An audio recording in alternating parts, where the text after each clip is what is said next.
دیکھیے یہ ایک بہت ایک ذاتی سوال ہے. شاید لوگوں کو اس سے زیادہ انٹرسٹ نہ رہے کہ میں کیا کر رہا تھا اور پھر کیوں چھوڑ دیا. آج کی اس پوڈ کاسٹ میں ہمارے ساتھ ہے سید عبدالباری اندرابی، جنہوں نے حال ہی DDC کا الیکشن جیتا ہے. یہ ایک ڈپٹی ڈائریکٹر پروجیکیشن بھی رہ چکے ہیں. تو سر تھینکس فار جوائننگ اس ہماری اس شو میں. شکریہ. تو ہم پہلے پوچھنا چاہیں گے آپ سے، کیونکہ DDC کا جو الیکشن ہوا ہے فرسٹ ٹائم ان کشمیر ہو رہا ہے، JNK ہو رہا ہے، تو لوگوں کو زیادہ جانکاری نہیں ہے اس کے بارے میں.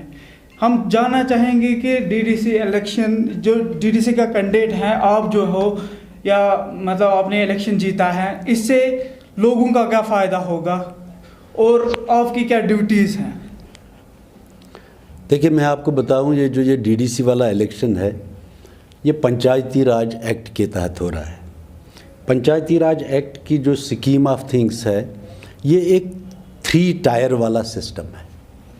ایک پہلا ٹائر اس کا ہے سرپنچ لیول پہ جو گاؤں کی لیول ہوتی ہے. دوسری لیول اس کی ہوتی ہے بلاک لیول پہ جو BDC چیئرمین ہوتے ہیں. اور تیسری لیول ہوتی ہے ڈسٹرکٹ ڈیولپمنٹ کاؤنسل یعنی DDC.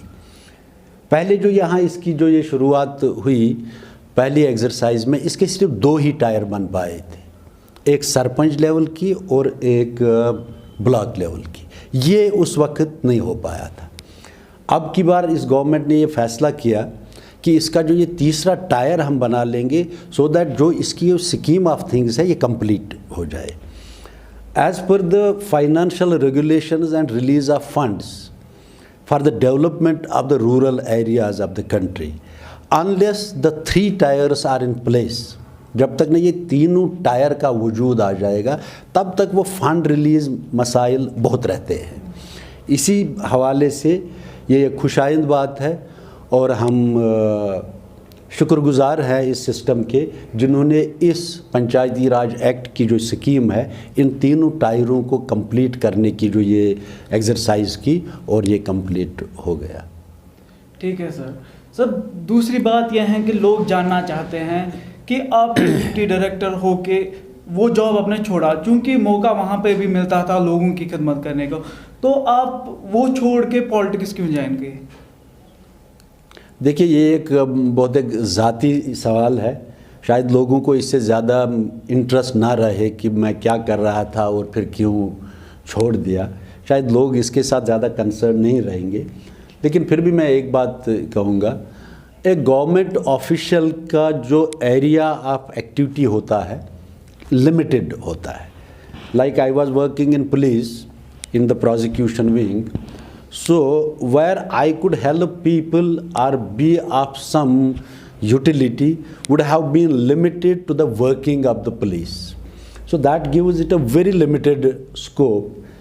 لیکن شاید میرے ذہن میں میرے دل دماغ میں کہیں یہ رہا ہوگا کہ لوگوں کی خدمت کی جائے ایک وسیع میدان کو مد نظر رکھتے ہوئے. اور اس میں نے سوچا کہ کون سا ایسا فیلڈ ہے جس میں لوگوں کی زیادہ سے زیادہ خدمت کی جا سکے. اور آنیسٹلی ایمانداری سے کہوں، مجھے لگتا ہے کہ اگر ہم اس سیاسی سسٹم کو ایک اچھے طریقے سے چلا پائیں، اس کو صحیح طریقے سے ہم سمجھ پائیں، اس میں بہت سکوپ ہے لوگوں کی خدمت کرنے کا. شاید یہی وجہ رہی ہوگی کہ میں نے نوکری کو خیر باد کہہ کے اس میں قدم رکھا. سر چونکہ اس وقت جو یوتھ ہیں مطلب ان ایمپلائمنٹ آپ کو پتہ ہے بہت زیادہ ہے سر اس وقت. سو آپ کے ساتھ امیدیں ہیں لوگوں کو بھی، مطلب اس وقت ڈپریشن کے شکار لڑکے جو بہت ہی بڑا کنسرن ہے. سر میں آخر میں یہ چاہتا ہوں کہ آپ ان کے لیے کچھ میسیج دو سر، کیونکہ جو ینگ ہیں، ینگ یہاں کانسٹیٹیوشن کی یا جہاں پہ آپ نے جیتا ہے آپ کے ساتھ مطلب کنیکٹڈ ہیں لڑکے، کیونکہ دے لک اپان یو سر کہ باری صاحب ایسے. سو میسیج فار دیم سر. دیکھیے شاکر صاحب، میں آپ کو بتاؤں کہ جو آپ نے یہ ان ایمپلائمنٹ کی بات کی، یہ ایک لوکلائزڈ ایشو نہیں ہے. دس از اے انٹرنیشنل فنامنا. ایک بین الاقوامی سطح پہ ناٹ اونلی کہ یہ ان ایمپلائمنٹ ہے، بلکہ آج کی دور میں اگر دیکھیں گے ایک اکنامک ریسیشن چل رہا ہے.